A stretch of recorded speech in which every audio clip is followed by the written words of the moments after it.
ভারতের তামিলনাড়ু রাজ্য থেকে ৩ জন লোক অন্ধ্রপ্রদেশে কাজের খোঁজে গিয়েছিল। তারা সেখানে ছোটখাটো কাজ করে কোনো মতে জীবন চালাতো, কিন্তু একদিন হঠাৎ করেই কয়েকজন পুলিশ এসে তাদেরকে গ্রেফতার করে নিয়ে যায়। থানায় নিয়ে তাদেরকে বেধড়ক মারতে থাকে। তারা আসলে নিজেরাও জানে না কেনই বা তাদেরকে গ্রেফতার করা হয়েছে। যখন তারা এর কারণ জানতে চায়, আর তখনই তাদের উপর নির্যাতনের পরিমাণ বেড়ে যায়। মারতে মারতে তাদের পায়ের পাতা ফাটিয়ে ফেলে। পুলিশ যে কতটা খারাপ হতে পারে সেটা আপনার কল্পনারও বাইরে। এই গল্পটি দেখার পরে আপনার অবচেতন মনেই পুলিশকে গালি দিতে শুরু করবেন। এমনই অসাধারণ সত্য ঘটনার কাহিনী নিয়ে নির্মিত ভিসারানাই মুভির গল্প আজকে আপনাদেরকে শোনাবো। কথা দিচ্ছি আপনি এক মুহূর্তের জন্যও চোখ ফেরাতে পারবেন না। তো চলুন দেখে আসি পুলিশ কিভাবে সাধারণ মানুষের জীবন চাইলেই নরক বানিয়ে দিতে পারে। ৩ বন্ধু গ্রাম থেকে শহরে এসেছে কিছু টাকা ইনকাম করে পরিবারকে সাহায্য করার জন্য, কিন্তু একটা বছর পেরিয়ে গেলেও তারা ভালো কোনো কাজ পায়নি। ছোটখাটো কাজ করে কোনো মতে তারা খেয়ে পড়ে বেঁচেছিল, কিন্তু টাকার অভাবে রাতের বেলায় মাথা গোজার মতো কোনো ঠাঁই তাদের ছিল না। সেজন্য তারা ৩ জনই গান্ধী পার্কে নাইট গার্ডকে কিছু টাকা দিয়ে সেখানে প্রতিদিন রাতের বেলায় ঘুমিয়ে থাকে। আর সকাল হবার সাথে সাথেই সবার চোখ ফাঁকি দিয়ে তারা যার যার কাজে চলে যায়। পান্ডে প্রতিদিনের মতো ভোর রাতে উঠে পার্কের বাথরুম থেকে গোসল করে কাজে যাওয়ার জন্য রওনা দিলে তার বাকি 2 বন্ধু মুরুগান এবং কুমার তাকে বলে, নাইট গার্ড দেখলে টাকা যাবে, তাই লুকিয়ে লুকিয়ে সাবধানে যাস। পান্ডে আসলে একটা দোকানের কর্মচারী হিসেবে কাজ করে, তাই সে সকালবেলা ফিটফাট হয়ে সাইকেল নিয়ে তার মালিকের বাড়ির উদ্দেশ্যে রওনা হয়। মালিকের বাসা থেকে চাবি নিয়ে গিয়ে সে সবার আগে দোকান খুলে বসে থাকে। কিছুক্ষণ পরে কয়েকজন মানুষ তার দোকানের সামনে দিয়ে যাওয়ার সময় সিগারেট কিনে নেয়। তখন একজনের কাছে সে তামিলের পত্রিকা দেখে জিজ্ঞেস করে, আপনারা কি তামিল থেকে এসেছেন? পান্ডে তখন তাকে বলে, আমিও এখানে তামিল থেকে এসেছি। আসলে এত দূরে নিজের এলাকার লোক পেয়ে সে একটু খুশি হয়ে গিয়েছিল। তখন তাদের মধ্য থেকে একজন পান্ডের কাছে একটা ঠিকানা জানতে চায়, কিন্তু পান্ডে দেখে যে তাদের কোমরে পিস্তল রাখা রয়েছে। সেজন্য সে ভয়ে আর তাদেরকে কোনো কিছুই না বলে দোকান থেকে চলে যেতে বলে। আর তারা চলে যাওয়ার কিছুক্ষণ পরেই একজন লোক এসে তাকে জিজ্ঞেস করে, তোর নাম পান্ডে কিনা? সে তখন হ্যাঁ বলার সাথে সাথেই তার শার্টের কলার ধরে তাকে দোকান থেকে বাইরে বের করে আনতে শুরু করে, কিন্তু পান্ডে তার থেকে বারবার নিজেকে ছাড়িয়ে নিচ্ছিল। তখন অটোর ভেতর থেকে মুরুগান বলে, পান্ডে উনি একজন পুলিশ অফিসার, আমাদের সবাইকে থানায় নিয়ে যাচ্ছে। তখনও ভালোভাবে সকাল হয়ে ওঠেনি, তাই তারা নিজেরাও বুঝতে পারছিল না কেনই বা তাদেরকে পুলিশ স্টেশনে নিয়ে যাওয়া হচ্ছে। তাদেরকে থানায় নিয়ে ভালো মতো চেক করে লাইনে দাঁড় করিয়ে রাখা হয়। আর একটু পরে 2 জন পুলিশ মিলে কোনো কিছু না বলে বেতের লাঠি দিয়ে তাদেরকে কুত্তার মতো মারতে শুরু করে। তারা তখন নিরুপায় হয়ে বাঁচার জন্য শুধু চিৎকার করতে থাকে। বেতের বাড়ি সহ্য করতে না পেরে কুমার ওখান থেকে পালাতে শুরু করে। তখন একজন পুলিশ অফিসার একটা বালতি দিয়ে তার মাথায় বাড়ি দিলে কুমার নিস্তেজ হয়ে ফ্লোরের মধ্যে পড়ে যায়। তারা সবাই মনে করে হয়তো কুমার তখন মারা গিয়েছে। মুহূর্তের মধ্যেই পরিস্থিতি একদম উলটপালট হয়ে যায়। হামাগুড়ি দিয়ে তারা দুজনে সে তখন তার বন্ধুর লাশ ধরে কান্না করতে থাকে, কিন্তু পাষণ্ড পুলিশ এই দুঃখের ভেতরেও তাদেরকে আবারও মারতে শুরু করে। মারতে মারতে বলতে থাকে, তোরা নিশ্চয়ই নাটক করছিস। তবে অনেক মার খাওয়ার পরেও তারা দেখে যে তার বন্ধু এখনো বেঁচে আছে, তাই তারা দুজন তাকে টেনে ওখান থেকে একটু আড়ালে সিঁড়ির নিচে নিয়ে যায়। সকাল হওয়ার সাথে সাথে কপালে তিলক দিয়ে থানায় ইন্সপেক্টর চলে আসে। সে তীর্থযাত্রা থেকে কিছু প্রসাদ নিয়ে এসেছে। একজন পুলিশ তখন সেগুলো সবাইকে একটু একটু করে খেতে দেয়। যখন সে সিঁড়ি বেয়ে উপরে উঠছিল তখনই সিঁড়ির ওখানে মুরুগানের দিকে তাকিয়ে একটু হেসে দেয় এবং তাদেরকেও প্রসাদ খেতে বলে। মুরুগান মনে করে উনি একজন সৎ পুলিশ অফিসার, তাই সে ভয়ে ভয়ে বলে, স্যার আমাদেরকে বিনা কারণে অনেক মেরেছে। এই কথা শুনে সে বাকি পুলিশকে হুকুম দেয় যে ওদের জামা কাপড় খুলে ভালো করে মারার জন্য। তাদের 3 জনকে প্রায় আধমরা করে মেরে লকআপে আটকে রাখে। লকআপের ভেতরে আরও কয়েকজনকে আটকে রাখা হয়েছিল। তখন তারা জানতে পারে এখানে আরও তামিলিয়ানকে ধরে আনা হয়েছে। অন্যদিকে পুলিশ ইন্সপেক্টর মোবাইলে কাউকে বলতে থাকে যে, স্যার একদমই চিন্তা করবেন না, আমি 2-1 দিনের মধ্যেই ডাকাতির কেসটা সমাধান করে ফেলব। আসলে কোনো একটা বাড়িতে চুরি হওয়ার কারণে তারা চোর ধরতে না পেরে পান্ডিয়াদেরকে এখানে আসামি বানাতে চায়। লকআপের মধ্যে তখন মুরুগান পান্ডিয়াকে বলতে থাকে, তুই নিশ্চয়ই কোনো আকাম করেছিস, আর তোর জন্যই পুলিশ আমাদেরকে ধরে নিয়ে এসেছে। সকালবেলা দোকানে যাওয়ার আগে বলেছিলি তুই ঝামেলায় আছিস, সেজন্য সকাল সকাল দোকানে যাচ্ছিস। তখন মুরুগান বলে, বিশ্বাস কর বন্ধু, আমি কিছুই করিনি। আসলে আমি ওই মেয়েটাকে পছন্দ করতাম। মেয়েটি যখন প্রতিদিন আমার দোকানের সামনে দিয়ে যেত আমার দিকে তাকিয়ে থাকতো। এমনকি যখন বাড়ির সামনে দিয়ে আমি সাইকেলের বেল বাজাতাম তখনও সে বাইরে বেলকনিতে আমাকে দেখার জন্য আসতো। আসলে মেয়েটি এই বাড়ির কাজের লোক ছিল। বুঝতে পারছেন, কাজের লোকও নাকি এমন সুন্দর হয়। যাই হোক, তো একদিন রাতের বেলায় মেয়েটি তার দোকানে আসে তার বাসায় কল করার জন্য, কিন্তু টেলিফোনে কথা শোনা যাচ্ছিল না। পান্ডে যখন এসে সেটা ঠিক করতে যায় আর তখন তার হাতের সাথে মেয়েটির হাতে টাচ লাগলে মেয়েটি রাগ করে ওখান থেকে চলে যায়। মুরুগান বলে, তাহলে তুই নিশ্চয়ই মেয়েটিকে ইফটিজিং করেছিস, সেজন্যই আমাদেরকে পুলিশ ধরে নিয়ে এসেছে। তখন পান্ডে বলে, আমি এরপর দোকান বন্ধ করে মেয়েটিকে সরি বলতে যাই, তখন দেখি যে মেয়েটি কান্না করছে। আসলে মেয়েটি তাকে তখন নতুন একটি বাসায় কাজ খুঁজে দিতে বলে, কেননা সে এখন যে বাসায় কাজ করে সে বাসার মালিক তাকে বাড়িতে যেতে দেয় না, এমনকি তার দিকে কুনজরও দেয়। তখন পান্ডে বলে, তুমি একদমই চিন্তা করো না, আমি একটা ব্যবস্থা করে দিব, আর যে কোনো প্রয়োজনে তুমি আমাদের দোকানে আসলে আমাকে পেয়ে যাবে, দোকানে না পেলে গান্ধী পার্কে অবশ্যই আমাদেরকে পাবে। তখন মেয়েটি বলে, অনেক রাত হয়েছে, বাসায় গিয়ে রান্না করতে হবে, এই বলে সে ওখান থেকে চলে যায়। তখন পান্ডে কিছুটা পথ গিয়ে আবার চিৎকার করে বলে, শান্তি, তুমি যে কোনো প্রবলেমে অবশ্যই আমাকে জানাবে। তখন তার সাথে থাকা আফজাল নামের একটা ছেলে বলতে থাকে, ভাই তুমি যেই মেয়েটির সাথে কথা বললে, মেয়েটি যে বাড়িতে কাজ করে ওই বেটায় কিন্তু পুলিশে চাকরি করে, দেখো আবার কোনো ঝামেলায় পড়ে যায়ও না। মুরুগান তখন বলে, সেদিন রাতের বেলায় যদি তুই চিৎকার করে মেয়েটির সাথে কথা না বলতি তাহলে আমরা আর এই ঝামেলায় পড়তাম না, তবে এখন দেখ আমরা তিনজনই তোর জন্য এখানে ফেসে গিয়েছি। সারা রাত এভাবে পেরিয়ে গেলে পরদিন সকাল হওয়ার সাথে তাদেরকে আবার লাঠি দিয়ে বাড়ি মেরে মেরে বাইরে ওয়াশরুমে নিয়ে যাওয়া হয়। সবাই তখন খালি গায়ে লাইনে দাঁড়িয়ে যায়, আর ঠিক তখনই মুরুগান দেখে যে বাথরুম থেকে আফজাল বের হচ্ছে, তাকেও অনেক মারা হয়েছে। আফজাল তাদেরকে দেখেই কান্না করে দেয়। তারা আফজালকে জিজ্ঞেস করে, কিরে তুই এখানে কিভাবে এলি? আফজাল তখন বলে, ভাই আমি কোনো দোষ করিনি, গতকালকে মুভি দেখে আমি সিনেমা হল থেকে বের হচ্ছিলাম, আর তখনই একজন পুলিশ এসে আমাকে জিজ্ঞেস করে আমি কোথায় ছিলাম। আমি তাদেরকে বলি যে স্যার আমি সিনেমা দেখতে গিয়েছিলাম, আর তাছাড়া আমি তামিল থেকে এখানে এসেছি ছোটখাটো কাজ করার জন্য। তারা তামিলনাড়ুর কথা শুনেই আমাকে গ্রেফতার করে নিয়ে এসেছে। মুরুগান তখন পান্ডেকে বলে, ভাই ওই মেয়েটির জন্য আমাদের কোনো সমস্যা হয়নি, আমরা সবাই তামিলিয়ান বলেই আমাদেরকে তুলে নিয়ে এসেছে। যখন তারা ওয়াশরুম থেকে আবার থানার ভেতরে যাচ্ছিল তখনই ইন্সপেক্টর তাদের চারজনকে এক জায়গায় দাঁড় করিয়ে বাকিদেরকে ভিতরে যেতে বলে, আর তাদেরকে বলতে থাকে তোরা দোষ স্বীকার করেছিস কিনা। কিন্তু পান্ডে বলে, কিসের দোষ স্বীকার করব সেটাই তো আমরা জানি না। এই কথা বলার সাথে সাথে তাদেরকে থানায় নিয়ে পা উঁচু করে বেঁধে ঝুলিয়ে দিয়ে বেত দিয়ে পায়ের পাতায় পিটানো শুরু করে দেয়। এত অমানবিক অত্যাচার দেখে বাকি পুলিশরাও অবাক হয়ে যায়। পুলিশ ইন্সপেক্টর তাদেরকে মারতে মারতে ক্লান্ত হয়ে গেলে বাকি পুলিশরা তাদেরকে মারতে শুরু করে। এভাবে অনেকক্ষণ মারার পরে পুলিশ ইন্সপেক্টর গিয়ে তাদেরকে জিজ্ঞেস করে, বল তোরা দোষ স্বীকার করেছিস কিনা। তখন মুরুগান রাগ করে বলে, এতক্ষণ ধরে আমাদেরকে মেরেই যাচ্ছেন, কিসের দোষ স্বীকার করবো আগে সেটা বলুন। এই কথা শুনেই পুলিশ ইন্সপেক্টর রাগ করে লাথি দিয়ে মুরুগানের সামনের দাঁত দুটো ভেঙে ফেলে। কতটা পাষণ্ড হলে এমন কাজ করতে পারে বলুন। যাই হোক, তারা যখন বাইরে ওয়াশরুমে মুখ ধুতে আসে আর তখনই ওখানে একজন মহিলা পুলিশ আসে ফ্রেশ হওয়ার জন্য। সে ভুলে তার মোবাইল ফোনটি ওখানে রেখে চলে যায়। তখন পান্ডে তাকে ডাক দিয়ে বলে, ম্যাডাম আপনি আপনার মোবাইল ফোনটি রেখে গিয়েছেন। তখন ওই মহিলা পুলিশ বলে, আমি দুদিন ধরে দেখছি তোমাদের সাথে কি কি হচ্ছে, এই মোবাইল দিয়ে তোমরা বাইরে কারো কাছে সাহায্যের জন্য কল করতে পারো। এই বলে সে ওখান থেকে চলে যায়। পান্ডে তখন খুব তাড়াতাড়ি ওখান থেকে মোবাইলটি নিয়ে বাথরুমে সিট কিনে আটকিয়ে তার দোকান মালিককে কল করে সমস্ত ঘটনা খুলে বলে। পরদিন সকালবেলা তার দোকানের মালিক এসে থানার বাইরে থেকে পান্ডেকে ডেকে কথা বলতে থাকে। পান্ডে তখন তাকে বলে, বিশ্বাস করুন আমরা কিছুই করিনি, আমাদেরকে এখান থেকে কোনোভাবে ছাড়িয়ে নিয়ে যান। কিন্তু তার দোকান মালিক বলে, পুলিশরা বলল তোরা নাকি 1 কোটি টাকা চুরি করেছিস। পান্ডে তখন বলে, এসবের কোনো কিছুই তো আমরা জানি না, আর তাছাড়া আমরা কোনো চুরিই করিনি, আমি ভোর 5টায় দোকান খুললাম। কিন্তু তার দোকান মালিক বলে, তোরা চুরির কথা স্বীকার করে নে, না হলে ওরা তোদেরকে বাঁচতে দিবে না। এভাবে যখন তারা কথা বলছিল আর তখনই ওখানে একজন পুলিশ চলে আসে। তখন দোকান মালিক ওই পুলিশ অফিসারকে বলতে থাকে, বৃন্দাবন কলোনিতে ডাকাতি হওয়ার কারণে আমার দোকানের ছেলেটিকে ধরে নিয়ে আসা হয়েছে, ওরা আসলে খুবই ভালো ছেলে, ওরা এই ডাকাতি করতেই পারে না। তখন পুলিশ অফিসার বলে, আচ্ছা আমি ইন্সপেক্টরের সাথে কথা বলে দেখি ওদের জন্য কিছু করতে পারি কিনা।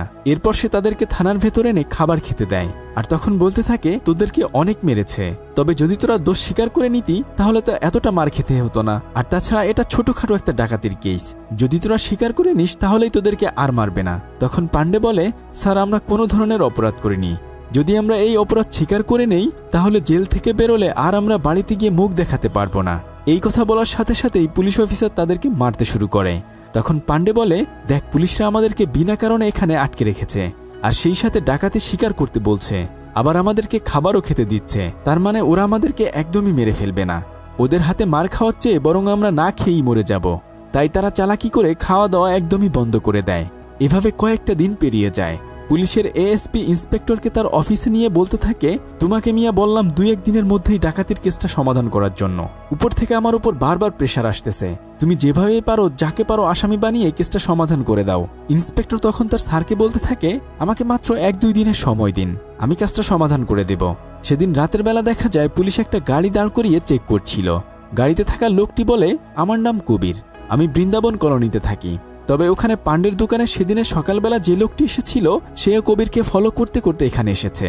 সেদিন রাতের বেলা একজন পুলিশ এসে পান্ডের মাথায় কালো কাপড় পেঁচিয়ে বাইরে নিয়ে টর্চার করতে থাকে। তার মুখের উপর পানি ঢেলে বলতে থাকে, ভেবেছিস না খেয়ে থাকলে আমরা তোকে ছেড়ে দেব?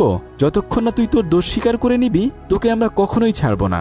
পরদিন সকালবেলা পুলিশ ইন্সপেক্টর বাকি পুলিশদেরকে ডেকে বলতে থাকে, ওদেরকে তো এই কয়েকদিন আমরা অনেক মেরেছি, ওরা তো ডাকাতির কথা স্বীকারই করে নাই, উল্টো খাওয়া দাওয়া বন্ধ করে দিয়েছে। এভাবে চললে যদি ওরা মারা যায় আর এই খবর যদি বাইরে জেনে যায় তাহলে আমাদের সবারই সমস্যা হয়ে যাবে। বরং ওদেরকে ছেড়ে দিয়ে অন্য কাউকে দেখিয়ে এই কেসের জন্য আসামি বানানো যায় কিনা। এরপর একজন পুলিশ গিয়ে তাদের 4 জনকে ওখানে ডেকে নিয়ে আসে। ইন্সপেক্টর তাদেরকে বলতে থাকে, তোরা 3 দিন ধরে খাবার খাস না, আর তাছাড়া ডাকাতির কথাও তোরা স্বীকার করছিস না, তাই ভাবলাম তোদেরকে মুক্ত করে দেই। আর শোন, যাওয়ার সময় ভাইয়ের হোটেল থেকে টাকা নিয়ে যাস, আর অবশ্যই এখানে একটা সাইন দিয়ে চলে যাবি, আর বাইরে গিয়ে কাউকে বলবি না যে আমরাই তোদেরকে মেরেছি। তখন তারা হাসি খুশিভাবে বাইরে বের হওয়ার সাথে সাথে একজন পুলিশ বলে, ভাইয়ের হোটেল থেকে 2000 করে টাকা নিয়ে যাবি। তারা তখন খুঁড়িয়ে খুঁড়িয়ে থানার বাইরে এসে পিছনের দিকে ফিরে তাকিয়ে দেখে যে ইন্সপেক্টর বিল্ডিং এর উপরে দাঁড়িয়ে আছে। তারা তখন বলতে থাকে, ইন্সপেক্টরকে যতটা খারাপ ভেবেছিলাম অতটা খারাপ না। কৃতজ্ঞতা প্রকাশ করে ওখান থেকে তারা বিদায় নেয়। কয়েকটা দিন এত মায়ের খাওয়ার পরেও তারা মুক্তি পেয়ে হাসি খুশিভাবে সেই হোটেলে যায়। পান্ডে টাকা নিয়ে ওখান থেকে চলে যেতে চাচ্ছিল, কিন্তু মুরুগান বলে, 3 দিন ধরে খাবার খাই না, যাওয়ার আগে এখান থেকে একটু খেয়ে যাই। এরপর তারা সেই টাকা দিয়ে পেট পুরে খেয়ে থানায় সাইন করার জন্য আসে। তখন একজন পুলিশ অফিসার জিজ্ঞেস করে, কি সবাই তোমরা ঠিকঠাক মতো খেয়েছো? মুরুগান তখন বলে, স্যার আমরা সবাই পেট ভরে খেয়েছি, কিন্তু আমার সামনের দাঁত 2টা না থাকার কারণে মাংস চিবিয়ে খেতে পারেনি। এরপর যখন তারা ওখান থেকে বাইরে যেতে চায়, কিন্তু পুলিশরা তখন তাদেরকে আর বাইরে যেতে দেয় না। পুলিশ ইন্সপেক্টর তাদেরকে বলতে থাকে, 3 দিন ধরে তোরা খাস না, ভেবেছিস এভাবে পার পেয়ে যাবি? তোদেরকে দেখে আমার একটু একটু মায়া হচ্ছে, তাই ভাবলাম বুদ্ধি করে তোদেরকে খাইয়ে নেই। আর তখন তাদের পাশে আরো কয়েকজন পুলিশ তালগাছের পাতা কেটে লাঠি বানাচ্ছিল। একটু পরে পুলিশ ইন্সপেক্টর পান্ডেকে ডেকে এনে বলে, এখন আমি তোকে তালগাছের ডাল দিয়ে পেটাবো, যদি তুই একটু সাউন্ড করিস কিংবা মাটিতে পড়ে যাস তাহলে তোর বাকি বন্ধুদেরকেও আমি বেদম পেটাবো। পান্ডে তখন চুপচাপ দাঁড়িয়ে থাকলে ইন্সপেক্টর ওই তালের ডাল দিয়ে অনেক জোরে একটা বাড়ি মারার সাথে সাথে পান্ডে ব্যথায় বাঁকা হয়ে পড়ে যায়। আর তখনই তার বাকি বন্ধুদেরকেও বাকি পুলিশরা মারতে শুরু করে। এভাবে মারতে মারতে পুলিশ অফিসার ক্লান্ত হয়ে যায়, এমনকি তার হাতে থাকা তালের ডালটাও ভেঙে যায়। কিন্তু তবুও তারা এই ডাকাতির কথা স্বীকার করে নেয় না। পরদিন তাদের দোকান মালিক এসে তাদেরকে দেখে বলে, তোদেরকে মেরে কি অবস্থা করেছে, তোরা ডাকাতির কথা স্বীকার করে নিলেই তোদেরকে আর এভাবে মারবে না। সে পান্ডেকে বলে, তোর সাথে বাকি সবাই ডাকাতির কথা স্বীকার করে নিতে চায়, কিন্তু তুই স্বীকার করছিস না। পান্ডে তখন বলে, বিশ্বাস করেন আমি চুরি করি নাই। তখন উকিল বলে, দেখো ভাই, পুলিশের যখন উপর থেকে কেস সমাধান করার চাপ আসে তখন তোমাদের মতো সাধারণ মানুষকে যেখান সেখান থেকে তুলে এনে আসামি বানিয়ে কেস সমাধান করে দেয়। আর তাছাড়া চুরি হওয়া সমস্ত জিনিসপত্রই পাওয়া গিয়েছে, তোমরা শুধু কোর্টে গিয়ে বলবে যে তোমরা ডাকাতিটা করেছো। আর তাছাড়া মিডিয়াও জেনে গিয়েছে পুলিশ আসামিদেরকে ধরে ফেলেছে, তাই যেভাবেই হোক না কেন পুলিশ তোমাদেরকেই এই ডাকাতির কেসে ফাঁসিয়ে দেবে। তবে 3 মাসের মধ্যেই তোমাদের এই ঝামেলা শেষ হয়ে যাবে, এখানে মার খাওয়ার চেয়ে বরং 3 মাস জেল খাটা অনেক ভালো। তখন পান্ডে বলে, সত্যি কি 3 মাস পর তারা আমাদেরকে ছেড়ে দিবে? উকিল তখন বলে, যদি তোমরা এই ডাকাতির কথা স্বীকার করে নাও তাহলে এই 3 মাস পরে তোমরা ছাড়া পেয়ে যাবে। পান্ডে তখন ডাকাতির কথা স্বীকার করে নিতে চায়। পরদিন সকালবেলা তাদের 4 জনকে সেই বাড়িতে নিয়ে যাওয়া হয় যেখানে ডাকাতি হয়েছিল। পুলিশের সাজানো কথা মতো তারা এক একজন বলতে থাকে কিভাবে তারা এই ডাকাতি করেছিল। তারা দেয়াল টপকে জানালা দিয়ে ঘরের ভিতরে গিয়ে এই ডাকাতি করেছিল। আর তাদের এই সব কথাবার্তা পুলিশরা ভিডিও করে রাখে। পরদিন একটা অটোতে করে তাদের সবাইকে কোর্টে নিয়ে যাওয়া হয়। আর তখন পান্ডের দোকানে সেই লোকটিকেও ওখানে দেখা যায়। তবে একটু পরে কবিরও কোর্টে হাজিরা দিতে আসে। সেই লোকটি তখন কবিরকে অ্যারেস্ট করতে চায়, কিন্তু এই এলাকা তার জুরিসডিকশনে না হওয়ার কারণে সে তাকে অ্যারেস্ট করতে পারে না। আসলে উনি নিজেও একজন পুলিশ অফিসার, ওনার নাম হচ্ছে মুথুবেল। যাই হোক, পান্ডেকে কোর্টে আনা হলে যখন জজ সাহেব তাদেরকে জিজ্ঞেস করে তোমরা কি আসলে এই ডাকাতি করেছো, তখন তারা কান্না করতে করতে জামা খুলে দেখাতে থাকে পুলিশ আমাদেরকে মেরে এই ডাকাতির জবানবন্দি নিয়েছে, আমরা কেউই আসলে ডাকাতি করিনি। কিন্তু জজ সাহেব তাদের কথা কিছুই বুঝতে পারে না, কেননা তারা আসলে তামিল ভাষায় কথা বলছিল। তখন জজ সাহেব বলে, এখানে কি কেউ তাদের কথা ট্রান্সলেট করে দিতে পারবে এমন কেউ আছেন? তখন কোর্টে একজন লোক গিয়ে মুথুবেলকে ডেকে নিয়ে আসে। মুথুবেল জজ সাহেবকে সমস্ত কিছু বুঝিয়ে বলে। জজ সাহেব তখন ইন্সপেক্টরকে মিথ্যে কেস দেওয়ার জন্য ওয়ার্নিং দিয়ে পান্ডিয়াদেরকে এই কেস থেকে খালাস দিয়ে দেয়। তারা বাইরে বের হয়ে আসলে পান্ডের দোকান মালিক তখন তাকে কিছু টাকা দিয়ে বলে, এই টাকাগুলো নিয়ে তোরা এখান থেকে খুব দ্রুত চলে যা, তা না হলে আবারও হয়তো তোরা ঝামেলায় পড়তে পারিস। তখন সে জিজ্ঞেস করে এই কয়দিনে দোকানে কি কোনো মেয়ে এসেছিল কিনা। তার দোকান মালিক বলে, একটা মেয়ে তো তোকে খোঁজার জন্য এসেছিল, সেই মেয়েটি তার নাম্বার দিয়ে গেছে। পান্ডে যখন তার মালিকের কাছ থেকে নাম্বার নিচ্ছিল আর তখনই মুথুবেল তাকে ডেকে নিয়ে বলে, তোমরা কি আমাকে একটু সাহায্য করতে পারবে? তারা তখন বলে, স্যার আপনি আমাদের এত বড় উপকার করলেন, বলুন আপনার জন্য কি করতে পারি। একটু পরে যখন কবির কোর্ট থেকে হাজিরা দিয়ে বের হচ্ছিল আর তখনই তারা সবাই মিলে তাকে কিডন্যাপ করে নিয়ে যায়। আসলে মুথুবেল এই সাহায্যটাই তাদের কাছে চেয়েছিল। তারা কবিরকে নিয়ে তামিলনাড়ুর দিকে যাওয়ার পথেই কুমারের বাড়ি ছিল। কুমার ওখানে নেমে গেলে তারা সবাই তাকে বিদায় জানিয়ে তামিলনাড়ুর থানায় চলে আসে। তখন মুথুবেল তাদেরকে বলে, এভাবে টাকা বাঁচানোর জন্য আর কখনো পার্কে ঘুমাবে না, যাও বাড়িতে গিয়ে এবার বিশ্রাম করো। তখন একজন পুলিশ মুথুবেলকে বলে, স্যার আমাদের পুলিশ স্টেশনে অনেক ময়লা জমে আছে, দুদিন পরে এসিপি স্যার আসবে, তাদেরকে দিয়ে এখানটা পরিষ্কার করিয়ে নিলে ভালো হতো না। মুথুবেল তাদেরকে ডেকে থানা পরিষ্কার করে চলে যেতে বলে। তখন তারা নিরুপায় হয়ে থানা পরিষ্কার করার কাজে লেগে যায়। একটু পরে মুথুবেল কবিরকে আলাদা একটা রুমে নিয়ে জানতে চায় যে সে আসলে কি করে। শুরুতে কবির কিছুই স্বীকার করতে চায় না, আসলে সে পলিটিক্যাল পার্টির নেতাদের কালো টাকার হিসাব নিকেশ রাখে। মুথুবেলকে তার বড় অফিসার দায়িত্ব দিয়েছে সেই খবর বের করার জন্য, কেননা বিরোধী দলের পলিটিক্যাল নেতারা এর সুযোগ নিয়ে নির্বাচনে জিততে পারবে। কিন্তু সারা রাত চেষ্টা করেও তার মুখ দিয়ে একটা কথাও সে বের করতে পারে না। এভাবে রাত পেরিয়ে সকাল হয়ে যায়, কিন্তু দেখা যায় পান্ডিয়ারা এখনও ওই থানায় গাড়িসহ সমস্ত কিছু ধুয়ে মুছে পরিষ্কার করে দিচ্ছে। কিছুক্ষণ পরে মুথুবেল এসে আবার কবিরকে সব কালো টাকার হিসাব দিতে বলে, কিন্তু কবির এবার মুখ না খুললে আরেকজন পুলিশকে দিয়ে কবিরকে পেটানো হয়। আর তখন থানার ভেতর পরিষ্কার করতে এসে পান্ডিয়ারা এটা দেখে নিজেরাও ভয় পেতে থাকে। তখন পান্ডে মুরুগানকে বলে, দেখ দুদিন আগে আমরা এরকম ঝামেলায় ফেসে গিয়েছিলাম, আমার মনে হয় ওই লোকটাকে আমাদের সাহায্য করা উচিত। কিন্তু মুরুগান বলে, ভাই এত ঝামেলায় যাওয়া আমাদের কোনো প্রয়োজন নাই, আমরা এখান থেকে কাজ করে কোনো মতে বাড়িতে গেলেই বাঁচি। তবে পান্ডিয়ার কবিরের জন্য অনেক মায়া হয়, তাই সে লুকিয়ে লুকিয়ে যেই ফোনটি তাদের কাছে ছিল সেটা দিয়ে দেয় তাকে কথা বলার জন্য। সে তখন একজন লোককে কল দিয়ে বলে, যেভাবে পারেন ডিস্ট্রিক্ট কমিশনারের সাথে কথা বলে আমাকে এখান থেকে বের করে নিয়ে যান।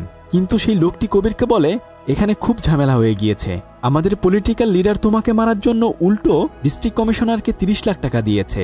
এই কথা শুনে কবির মনে মনে সিদ্ধান্ত নেয় সে পলিটিক্যাল নেতার সমস্ত কালো টাকার খবর মুথুবেলকে জানিয়ে দেবে। কিন্তু একটু পরে আরেকজন পুলিশ অফিসার এসে কবিরকে একটা রুমে নিয়ে প্রচুর মারতে শুরু করে আর বলতে থাকে, তুই কোনোভাবেই পলিটিক্যাল লিডারের কালো টাকার কথা মুথুবেলকে স্বীকার করবি না।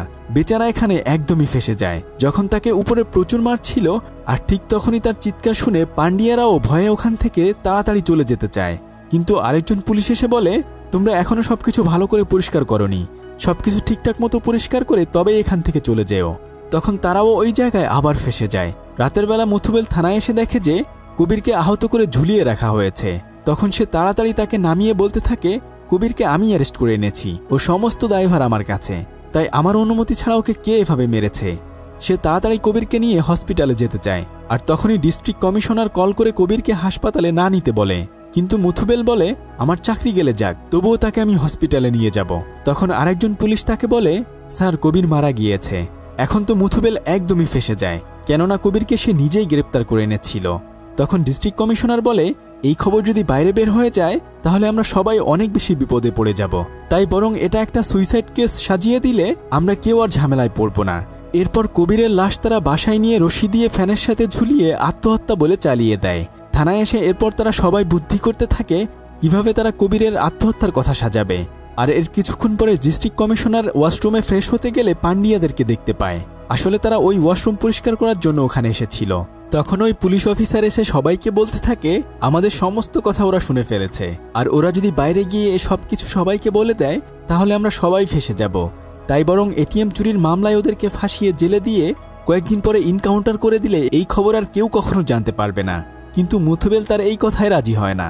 তখন ওই পুলিশ অফিসার বলে, দেখো মুথুবেল, কবির মারা গিয়েছে তোমার কাস্টডিতে, তুমি সবচেয়ে বেশি ফেসে যাবে। তখন বেচারা পান্ডিয়াদেরকে এনকাউন্টার করার জন্য রাজি হয়ে যায়।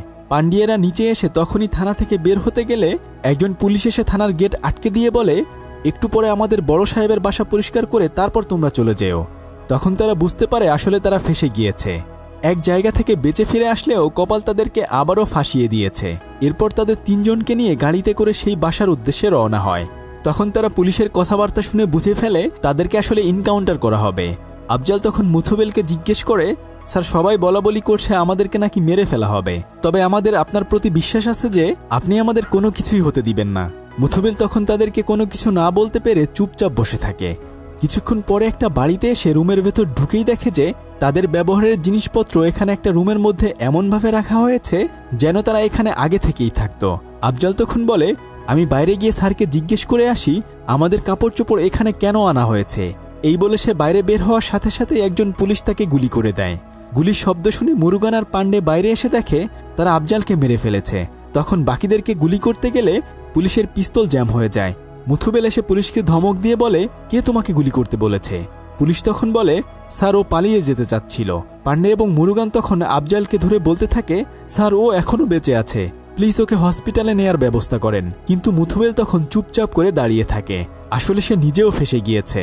কিছুক্ষণ পরে একজন পুলিশ এসে পান্ডের হাতে হাতকড়া পরিয়ে দেয়।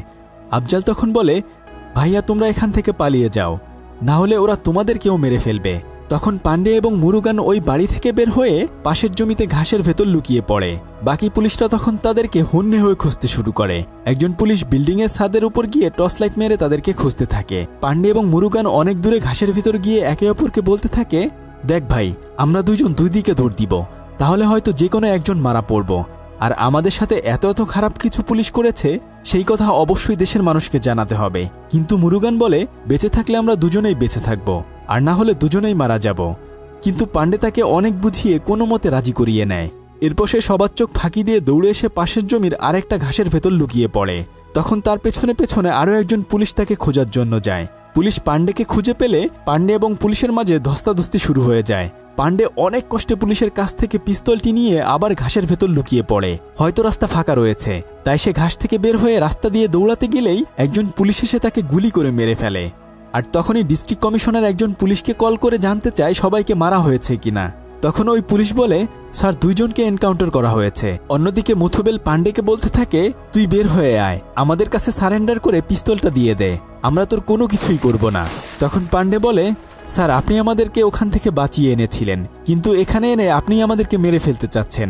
আপনার উপর আমাদের অনেক ভরসা ছিল, তবে আমার সামনেই আপনারা আমার দুজন বন্ধুকে মেরে ফেলেছেন। এই কথা বলে সেই মুথুবেলের দিকে পিস্তল তাক করে থাকে। তখন মুথুবেল বলে, আমাকে গুলি করে তুই এখান থেকে পালিয়ে যা। কিন্তু পান্ডে তখন বলে, আপনাকে মেরে আমিই বা বেঁচে থেকে কি করব? এমন জীবন আমারও চাই না। তবে পান্ডে তখন পিস্তল নিয়ে সামনে এগিয়ে আসলেই মুথুবেলও তার পিস্তল বের করে পান্ডের দিকে তাক করে। কিন্তু একটু পরেই দেখা যায় যে একজন পুলিশ অফিসার মুথুবেলের দিকে পিস্তল তাক করে আছে। আসলে তাদের বড় অফিসার সবার সাথে মুথুবেলকেও মেরে ফেলার হুকুম দিয়েছিল। আর এর কিছুক্ষণ পরেই হঠাৎ করেই গুলির আওয়াজ শোনা যায়। পান্ডে এবং মুথুবেল দুজনেই মারা যায়। সবাই তো মারা গেল, তাই না? তাহলে গল্পটি আসলে সাধারণ মানুষ কিভাবে জানলো? আসলে যখন তারা গাড়িতে করে এসেছিল পথের মধ্যেই কিন্তু কুমার নেমে গিয়েছিল। সেই পরবর্তীতে এই ঘটনাগুলো লিখে একটা বই বের করে, আর সেই বইয়ের গল্প অনুযায়ী এই মুভিটি বানানো হয়েছে। বুঝতেই পারছেন পুলিশরা আসলে কিভাবে তিলকে তাল করতে পারে। বর্তমান সময়ে কোটা আন্দোলন নিয়ে প্রায় 1 মাস ধরে ছাত্রদের উপর পুলিশরা যে অমানবিক অত্যাচার করছে সেটা আপনারা সবাই দেখেছেন। পাখির মতো যেখানে সেখানে তারা ছাত্রদেরকে মেরেছে। জানি না এই পরিস্থিতি কবে ঠিক হবে, তবে আমাদের ভাই বোনদের উপর গুলি করার বিচার অবশ্যই চাই। বিজয় নিশ্চয়ই আমাদের হবে। সবাই ততক্ষণে সাবধানে থাকুন। আল্লাহ হাফেজ।